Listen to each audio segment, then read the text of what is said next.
Ingeniero, saludos. Hoy les presento un video un poco sobre el ABP de control de procesos. Este ABP ha sido desarrollado mediante los diferentes tipos de elementos que hemos visto y realizado en clase. Por ejemplo, este ABP nos muestra claramente un diagrama PID, las cuales en el diagrama podemos ver y realizar el diferente tipo de diagnóstico y evaluación para poder realizar un armado y una revisión a su vez. Por ejemplo, el ABP nos pedía cuatro puntos importantes. Primero uno, identificar qué realiza este proceso. A mi parecer, este proceso es un proceso de calentamiento de agua para ser tratado en una situación de los cuales ellos requieran. Aquí tenemos en cuenta que podemos controlar el flujo y la temperatura del agua. Pero como podemos ver en este punto, en el sensor TT es el único sensor que va enlazado a los demás. Entonces quiere decir que esto es un diagrama PID cerrado, ya que todo es un ciclo. No hay no hay un punto de corte del cual no se enlace. Entonces, como podemos ver, este punto es muy esencial entenderlo porque entendemos el lazo y entendemos cómo va a funcionar los diferentes tipos de elementos y realizar su acción.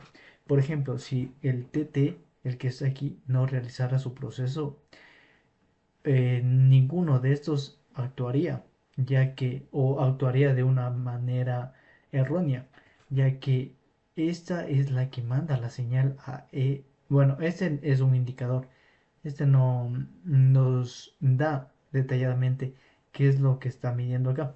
Este casi que solo te indica, no controla nada. Pero este dato de aquí va a pasar acá a un controlador de flujo y temperatura, lo cual calcula y realiza una conversión para poder realizar el flujo del agua.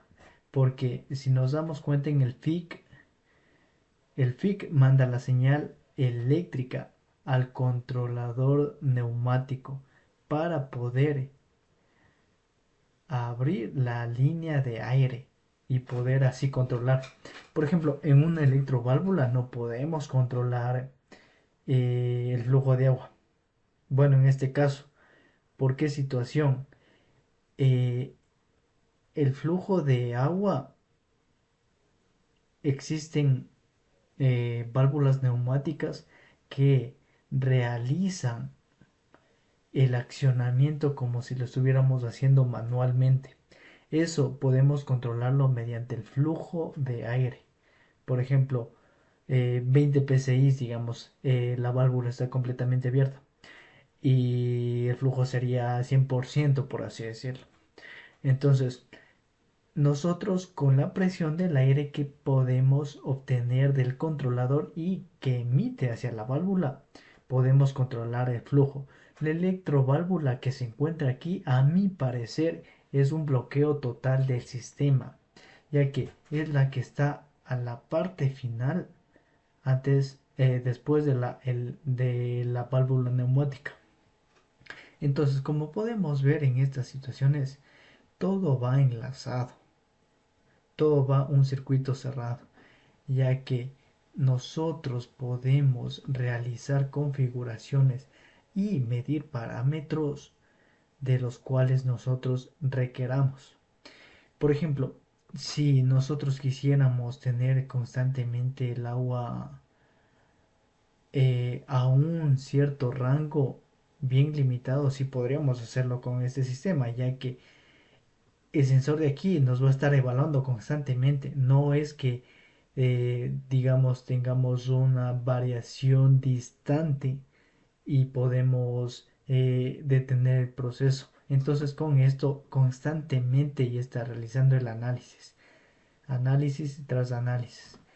Y mediante eso manda las señales a estos controladores y actuadores. Por ejemplo, el PLC aquí está enviando la señal a la electroválvula para la activación, obviamente, no, o desactivación. Eh, Eso es lo que debemos darnos cuenta principalmente los controladores, sensores y indicadores también, porque eh, realizamos realizamos el diagnóstico y poder verificar sin analizar desde la profundidad del circuito. Por ejemplo, si digamos este transmisor está mandando una señal errónea, podemos constatar que en el TIC, en este sensor, en este indicador, puede aparecernos un dato erróneo del cual este nos está marcando. Entonces, eh, a clara vista podríamos decir que el sensor de temperatura o transmisor de temperatura está mal, ya que no nos está dando el dato correcto para su accionamiento. El FIC, por ejemplo, aquí podemos ver un transmisor de flujo. Esto lo definí yo como un caudalímetro, ya que aquí podemos constatar que esta señal de aquí es enviada a este controlador de acá. Entonces, mediante el flujo inicial podemos realizar, por ejemplo, si aquí el flujo de agua principal es muy bajo, ya no necesitaría regular la válvula neumática, así que realizaría la apertura total de la válvula, ya que la presión de aquí es muy baja como para poder controlarla. Y en tal caso, digamos, si aquí la presión es muy alta, con esta válvula lo podríamos controlar. Y entonces, como podemos ver aquí, todo está analizado y siendo correcto mediante los sensores de indicadores. Esto nos ayuda profundamente en la industria y en un control exhaustivo y automático, porque no todo el tiempo se tendría que evaluar visualmente y constatar mediante eh, evaluaciones. Y aquí podríamos realizar de una manera más rápida, eficaz. Obviamente que el costo sube por los materiales, los elementos que se utiliza y diferentes cosas. Entonces, como podríamos constatar, esto es para este diagrama que le he presentado y que nos ha ayudado a entender sobre cómo podría y funciona un sistema de este tipo. La de implementación puede ser en variedad de cosas. Así sea tener un constante flujo de agua caliente. Entonces, esto es la presentación y el ABP que les he demostrado en este caso. Podemos realizar diferentes tipos de análisis, configuraciones mediante las demás situaciones que se pongan a este sistema. Eso os dije, buena noche y gracias.